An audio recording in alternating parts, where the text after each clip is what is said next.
Marie se réveilla en sursaut. Le cœur battant. Sentant un bras chaud enlacé autour de sa taille. Dans l'obscurité de sa chambre parisienne, elle reconnut le parfum familier de Sophie. Sa meilleure amie. Qui dormait paisiblement contre elle. Comme si c'était la chose la plus naturelle du monde. Mais ce n'était pas un rêve, Sophie avait franchi la ligne invisible qu'elles avaient tracée depuis des années.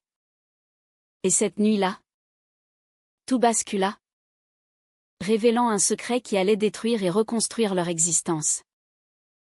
Marie, 28 ans, avocate ambitieuse dans un cabinet du quartier latin, avait toujours cru que sa vie était sous contrôle. Fille unique d'une famille bourgeoise de Lyon, élevée dans les traditions catholiques strictes, elle avait appris à réprimer ses doutes, ses envies profondes. Sophie, 29 ans, graphiste freelance, venue de Bretagne, était son encre depuis l'université. Elle s'était rencontrée en première année de droit, où Sophie avait abandonné pour l'art. Mais leur amitié avait résisté au temps. Sophie était libre, audacieuse, avec ses tatouages discrets et son rire contagieux qui illuminait les soirées parisiennes. Marie, elle, était plus réservée. Prisonnière des attentes familiales, un mariage avec un homme bien. Des enfants. Une vie stable. Cette nuit-là, tout avait commencé par une dispute. La veille, lors d'un dîner chez les parents de Marie en visite à Paris, sa mère avait insisté sur son célibat. À ton âge, il est temps de penser à l'avenir, ma chérie. Ton père et moi avons rencontré un jeune homme parfait. Un collègue de ton oncle. Marie avait souri poliment. Mais intérieurement, elle bouillonnait.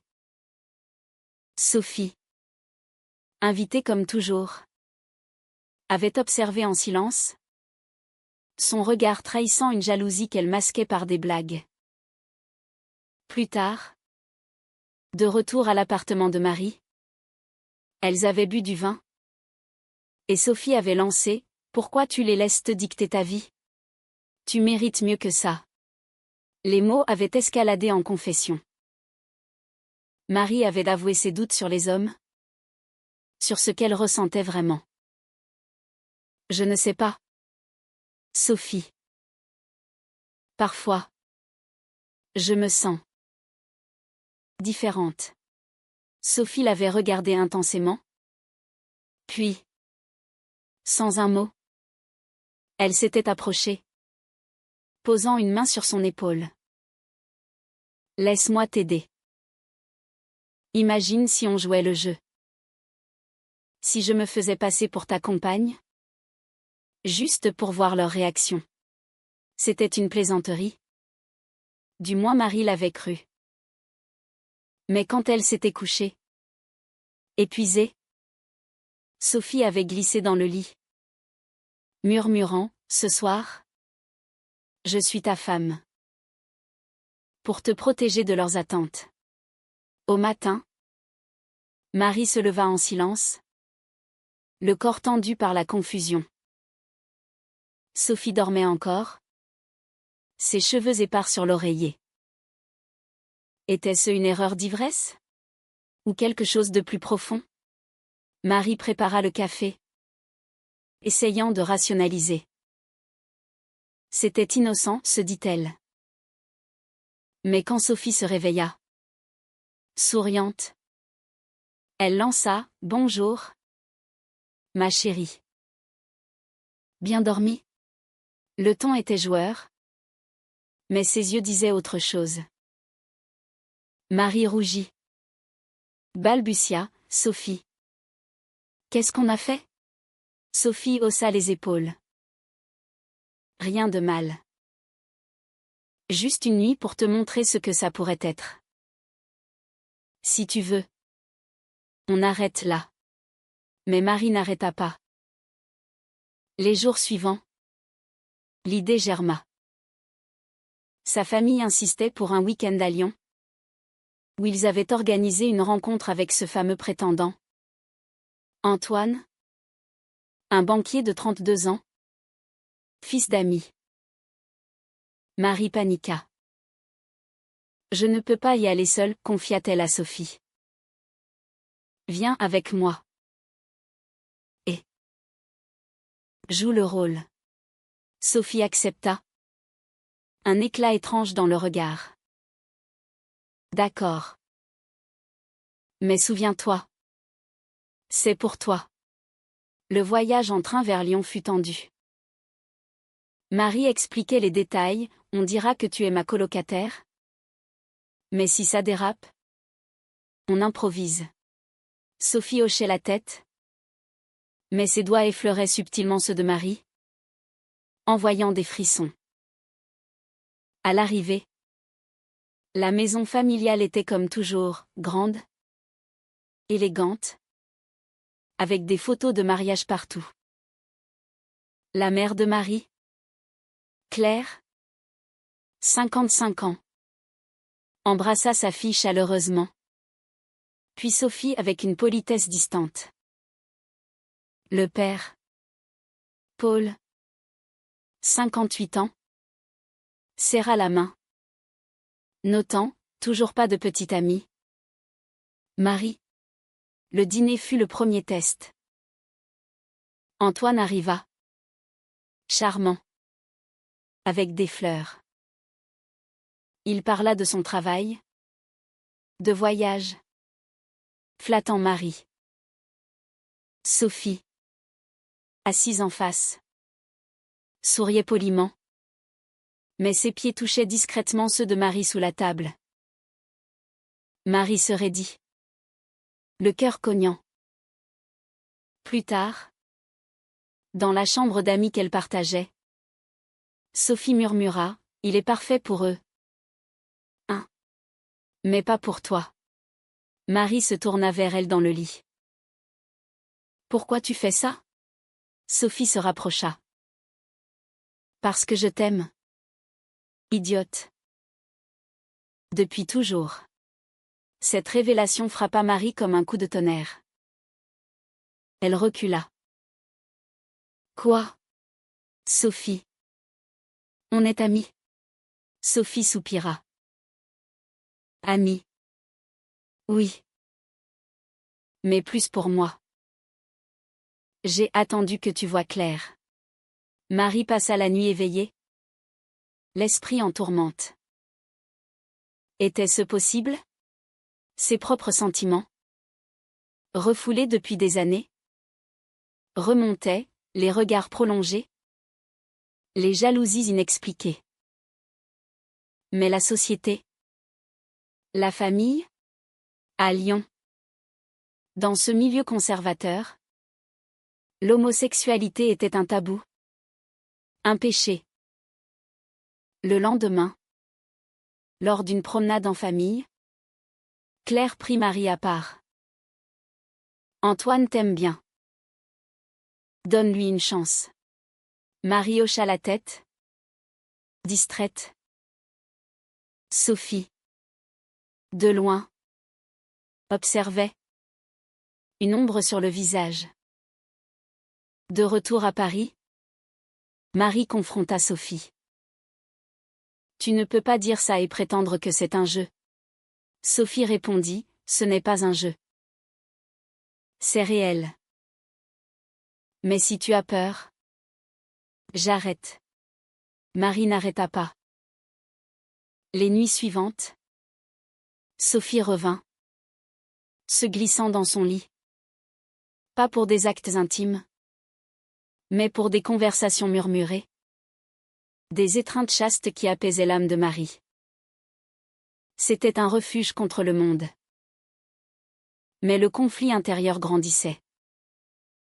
Marie se sentait coupable, trahissant les valeurs familiales. Elle appelait sa mère, mentant sur sa vie. Je vois quelqu'un, dit-elle un jour. Vaguement. Claire exulta. Raconte. Sophie. De son côté, payait le prix. Son propre entourage, plus libéral, la questionnait sur son absence de relation. Toujours célibataire, demandait ses amis artistes. Elle souriait, cachant la vérité. Mais intérieurement, elle doutait, Marie allait-elle choisir? Ou la rejeter par peur? Un soir, lors d'une fête à Montmartre, tout escalada. Un ami commun, ignorant, flirta avec Marie. Sophie, jalouse, l'entraîna dehors. Tu vas le laisser faire? Marie, agacée, répliqua, c'est toi qui compliques tout. Elles s'embrassèrent pour la première fois. Sous les lumières de la ville. Un baiser impulsif, chargé d'années de tension. Marie rentra seule, paniquée. Que fait? Les semaines suivantes furent un tourbillon d'émotions pour Marie. Le baiser avec Sophie avait ouvert une brèche dans son armure, mais il avait aussi amplifié ses peurs. Elle évitait Sophie, prétextant du travail. Au cabinet, elle se plongeait dans les dossiers, ignorant les appels. Sophie, blessée, envoyait des messages, parle-moi. Ne fuis pas. Marie lisait, effaçait, recommençait. La pression familiale s'intensifia. Paul appela, ta mère s'inquiète. Ce jeune homme, Antoine, veut te revoir. Viens à Lyon ce week-end. Marie accepta, espérant que la distance clarifierait ses pensées. Mais Sophie la prit et confronta Marie à son appartement. Tu vas le voir? Pour leur plaire? Marie explosa, c'est ma vie. Tu ne comprends pas la pression? Sophie, les larmes aux yeux, répliqua, je comprends mieux que tu crois. Ma famille m'a rejetée quand j'ai avoué être lesbienne à 20 ans. J'ai payé le prix de la liberté. Cette confession choqua Marie. Sophie raconta, ses parents bretons, pêcheurs traditionnels, l'avaient mise à la porte. Elle avait erré, dormi chez des amis, avant de se reconstruire à Paris. J'ai choisi d'être moi-même. Toi, tu as le choix. Marie, touchée, l'enlaça. Je suis désolée. Elles passèrent la nuit à parler. Sophie dormant sur le canapé cette fois, respectant la distance. Mais le week-end à Lyon fut un calvaire. Antoine était là. Courtois. Organisant une sortie au musée. Marie souriait. Mais son esprit vagabondait vers Sophie. Claire observa, tu sembles distraite. Tout va bien? Marie mentit, juste le travail. Le soir, seule dans sa chambre d'enfance, elle appela Sophie. Tu me manques. Sophie murmura, toi aussi. Mais décide-toi. De retour à Paris, Marie prit une décision impulsive. Elle invita Sophie à dîner. Dans un petit bistrot du Marais. Quartier gay-friendly.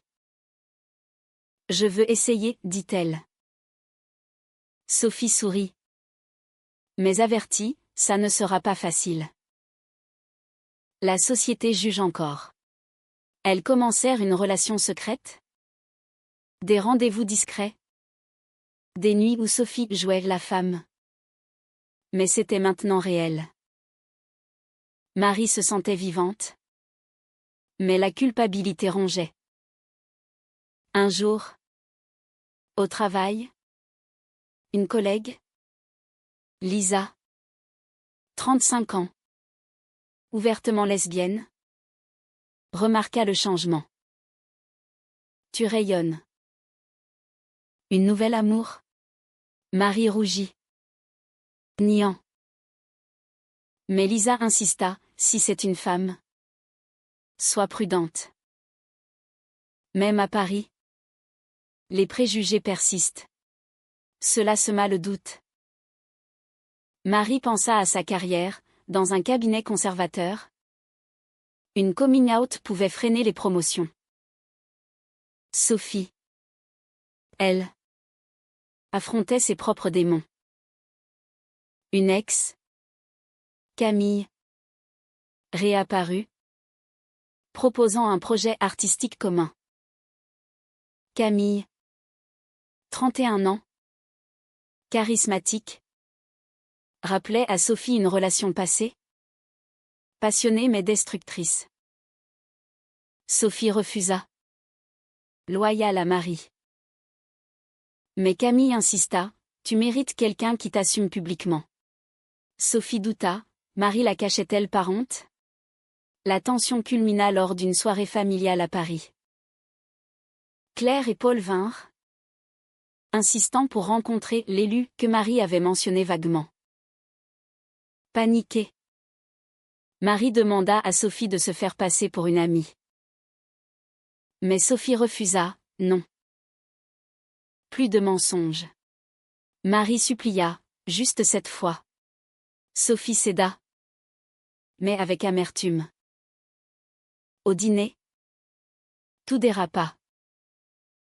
Antoine, invité par Claire sans avertir, arriva. Surprise, dit Claire. Marie blêmit. Sophie, feignant la surprise, observa Antoine courtiser Marie. Sous la table, elle serra le poing. Plus tard, dans la cuisine, Sophie murmura, c'est ça? Ta vie? Me cacher? Marie pleura, j'ai peur de les perdre. Sophie partit furieuse. Seule, Marie confronta sa mère. Pourquoi Antoine? Claire répondit, pour ton bien. Tu as besoin d'une famille normale. Le mot normal blessa Marie. Elle rentra, appelant Sophie en vain. Le lendemain, Sophie envoya un message, j'ai besoin d'espace. Ton indécision me tue. Marie sombra dans la dépression. Au travail, elle commit des erreurs. Son patron la réprimanda. Elle appela un thérapeute, avouant ses sentiments. Je l'aime. Mais la société, ma famille. Le thérapeute conseilla, le choix est entre authenticité et conformité. Quel prix êtes-vous prête à payer? Sophie. De son côté, rencontra Camille pour le projet, cherchant distraction. Camille flirta, oublie-la. Elle ne te mérite pas. Sophie résista. Mais le doute grandit. Elle rentra tard, pensant à Marie. Un appel changea tout. Claire annonça, ton père est malade. Viens vite. Marie partit pour Lyon. Seule. À l'hôpital, Paul, affaibli par un infarctus mineur, murmura, je veux te voir heureuse. Mariée. Marie pleura, promettant vaguement. Pendant ce temps, Sophie décida d'agir.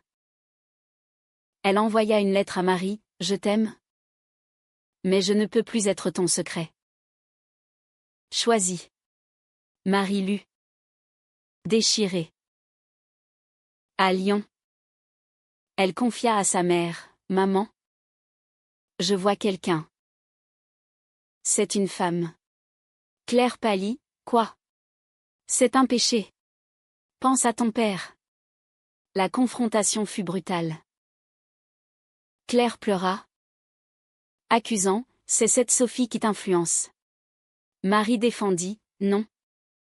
C'est moi. J'ai toujours su. Paul, apprenant, resta silencieux. Déçu. Je t'aime. Mais je ne comprends pas. Marie rentra à Paris. Brisée. Elle chercha Sophie, qui n'était pas chez elle. Camille répondit à la porte, elle est avec moi ce soir. Le cœur de Marie se serra.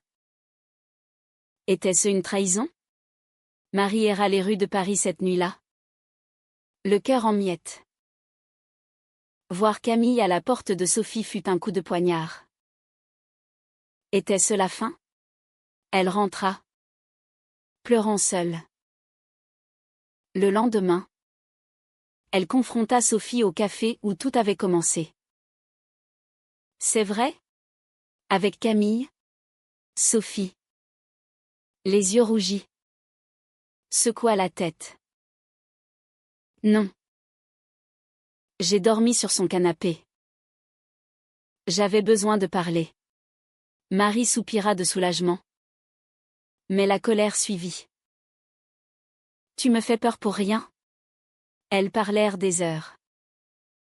Sophie avoua, ton silence me détruit. Je veux être avec toi. Openly. Marie répondit, j'ai dit à ma famille. Ils sont choqués. Sophie écarquilla les yeux. Vraiment? Marie hocha la tête. Oui. Pour toi. Pour nous. Elles s'embrassèrent. Un pacte scellé. Mais les conséquences arrivèrent vite. Claire appela. Furieuse, tu nous as menti. Sophie. Ta meilleure amie? C'est contre nature. Marie défendit, c'est l'amour. Maman. Claire raccrocha. Paul envoya un message, donne-nous du temps. Marie se sentit rejetée. Mais libérée. Au travail, les rumeurs circulèrent. Lisa, soutenant, conseilla, assume. Paris est progressiste. Mais un client conservateur annula un rendez-vous. Prétextant. Le patron avertit, sois discrète. Marie se rebella intérieurement. Non. C'est ma vie. Sophie affronta ses propres défis. Ses parents, réconciliés partiellement, apprirent pour Marie. Sa mère appela, une avocate? C'est sérieux? Sophie confirma, oui. Je l'aime. Mais la mère soupira, attention aux familles comme la sienne. Sophie ignora. Focalisée sur Marie. Elles emménagèrent ensemble. Un appartement à Belleville. Symbole de nouveau départ. Les nuits étaient tendres. Des discussions sur l'avenir. Mais les ombres persistaient. Un soir, Antoine contacta Marie, ta mère m'a dit. Si tu changes d'avis. Marie bloqua. Mais cela raviva les doutes. La société frappa. Lors d'une manifestation pour les droits LGBT à la Bastille, elles marchèrent main dans la main. Des regards hostiles. Des insultes murmurées. Une connaissance de la famille vit Marie. Rapporta. Claire envoya, tu nous humilies publiquement. Le conflit culmina lors d'un dîner de réconciliation à Lyon. Sophie insista pour venir. Je ne te laisse pas seule. À table, la tension était palpable. Claire ignora Sophie. Paul poli mais distant. Expliquez-nous, dit Paul. Marie parla, c'est qui je suis. Sophie ajouta, je l'aime. Respectez ça. Claire explosa, vous détruisez notre famille. Pense aux enfants que tu n'auras pas. Marie pleura, l'amour n'est pas que procréation. Elles partirent. Blessées. En train. Sophie serra Marie, on survivra. Mais Marie douta, valait-il le prix? La perte familiale? Un twist arriva. Camille, jalouse, contacta Claire anonymement, votre fille est manipulée par Sophie. Claire, furieuse, vint à Paris, confrontant Sophie au travail. Laissez ma fille. Sophie, calme, répondit, c'est son choix. Claire partit. Mais sema le doute. Marie, apprenant, confronta Camille. Pourquoi? Camille avoua, je l'aime encore. Marie, furieuse, coupa les ponts. Mais le mal était fait. Sophie se sentit trahie, ton passé interfère. Elles se disputèrent. C'est ta faute. Tu as revu Camille, cria Marie. Sophie répliqua, parce que tu me cachais. Elles se séparèrent temporairement. Sophie chez une amie. Seule. Marie réfléchit. Elle appela un prêtre de son enfance. Cherchant guidance. L'amour est amour, dit-il surprenamment. Dieu juge le cœur. Cela apaisa. Sophie, de son côté, rencontra un groupe de soutien LGBT, partageant son histoire. J'ai tout risqué pour elle. Une femme conseilla, communiquer. Elles se réconcilièrent dans un parc, sous la tour Eiffel. Pardon, dirent-elles en chœur. Elles décidèrent de persévérer, malgré les coups. Mais un nouveau choc, Paul hospitalisé à nouveau. Marie partit. Sophie resta. À l'hôpital, Paul murmura, je t'accepte. Sois heureuse. Claire, réticente, hocha la tête. Pour ton père. De retour, Marie raconta. Joyeuse. Mais Sophie avait une nouvelle, un job à Berlin. C'est une opportunité. Viens avec moi. Marie hésita, son travail. Sa vie à Paris. Le choix était cornélien. Partir signifiait abandonner la famille fragilement réconciliée. Rester. Perdre Sophie? La proposition de Sophie plana comme une épée de Damoclès. Berlin? Une ville libérée. Mais loin de tout. Marie pesa, sa carrière à Paris. La famille à Lyon. Donne-moi du temps, dit-elle. Sophie acquiesça. Mais l'impatience grandissait. Les jours suivants. Marie consulta Lisa, que ferais-tu? Lisa répondit, suis ton cœur. J'ai perdu une amour par peur. Inspirée. Marie postula discrètement à des jobs à Berlin. Mais Claire appela, ton père va mieux. Viens nous voir. Marie alla seule. Testant les os. À table. Claire demanda, et Sophie? Marie surprit, tu l'acceptes? Claire soupira, pour ton bonheur. Mais c'est dur. Paul ajouta, amène-la la prochaine fois. Excitée. Marie raconta à Sophie. Il change. Sophie sourit. Mais rappela, Berlin est pour nous. Une nouvelle vie sans jugement. Marie hésita, et si on reste? La tension remonta. Sophie insista. Paris me rappelle trop les luttes. À Berlin? On peut être libre. Marie argumenta. Ma famille s'ouvre. Ne fuyons pas. Elles disputèrent. Sophie accusant. Tu choisis encore eux. Blessée. Sophie accepta le job.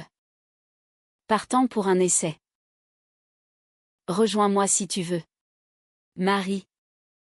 Dévastée. Resta. Seule.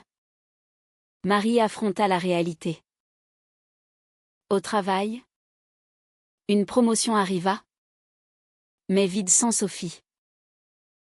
Elle appela sa mère, je l'aime. Si elle part. Je pars. Claire. Surprise. Conseilla, suis-la. La famille survivra. Marie décida. Elle démissionna. Prépara ses valises. Mais un appel de Sophie, je reviens. Berlin sans toi est vide. Elles se retrouvèrent à la gare. S'enlaçant. On reste, dit Sophie. Pour toi. Mais le compromis coûta. Sophie refusa d'autres opportunités. Ressentant. Marie. Coupable. Promis, on construira ici. Un an passa. Elles s'intégrèrent dans la communauté LGBT parisienne, assistant à des événements. La famille visita. Tendu mais progressant. Claire offrit même un cadeau pour leur appartement. Pourtant, les fissures apparurent. Sophie, frustrée par son job stagnant, reprocha, j'ai sacrifié pour toi. Marie répliqua, moi aussi. Ma carrière stagne sans promotion. Les disputes augmentèrent. Un soir, Camille réapparut, offrant un projet à Sophie. À Berlin. Sophie hésita. En parla à Marie. C'est professionnel. Marie. Jalouse. Accusa, tu veux partir. Sophie nia. Mais le doute s'installa. La crise éclata lors d'une fête. Sophie but trop. Flirta innocemment. Marie explosa, tu me trahis. Sophie partit. Chez Camille. Marie. Anéantie. Appela Lisa, c'est fini. Lisa conseilla, parlez. Sophie rentra le lendemain. Repentante. Rien ne s'est passé. Mais j'étouffe ici. Elles décidèrent une pause. Sophie partant pour Berlin temporairement. Pendant la séparation, Marie réfléchit profondément. Elle visita un thérapeute, ai-je fait le bon choix? Le thérapeute posa, qu'est-ce que l'amour sans sacrifice? Sophie. À Berlin? Excella. Mais manqua Marie. Elle appela, reviens-moi. Marie vola là-bas. Voyant Sophie épanouie. Restons ici, dit Marie. Elles déménagèrent. Un nouveau chapitre. La famille visita. Acceptant progressivement. Mais le prix fut la distance. Les appels sporadiques. À Berlin, elles affrontèrent de nouveaux défis, la langue, l'intégration. Sophie prospéra. Marie trouva un job. Mais Marie regrettait Paris. Un jour, une lettre de Paul, reviens. On te soutient. Marie pleura. Partagée. Sophie. S'entend. Proposa, rentrons. Mais Marie refusa, non. Pour toi. Le cycle continua. Chaque choix coûtant. Les années à Berlin forgèrent leur relation. Mais à quel prix? Marie, maintenant 32 ans, travaillait dans un cabinet international? Mais le mal du pays rongeait. Sophie, 33 ans, avait monté son studio graphique, florissant. Elle vivait dans un loft lumineux à Kreuzberg, entourée d'une communauté accueillante. Pourtant, les appels avec la famille étaient aigre-doux. Claire, vieillie, murmurait: « Quand revenez-vous? Paul, affaibli, ajoutait: « Vous nous manquez. » Un événement précipita la mort de Paul. Marie vola à Lyon, Sophie la rejoignant. Aux funérailles, Claire embrassa Sophie: « Merci d'aimer ma fille. » C'était une acceptation tardive, mais douloureuse. De retour à Berlin, Marie craqua: « Je veux rentrer. » Sophie, surprise, argumenta: « Ici, on est libre. » Mais Marie insista: « La liberté sans racine est vide. » Elles décidèrent de retourner à Paris. Un compromis final. Sophie vendit son studio. Marie transféra son job. À Paris, elles achetèrent un appartement à Montparnasse. Près de tout.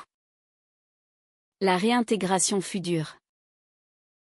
Sophie regrettait Berlin, devenant distante. Marie, pour compenser, organisait des dîners familiaux.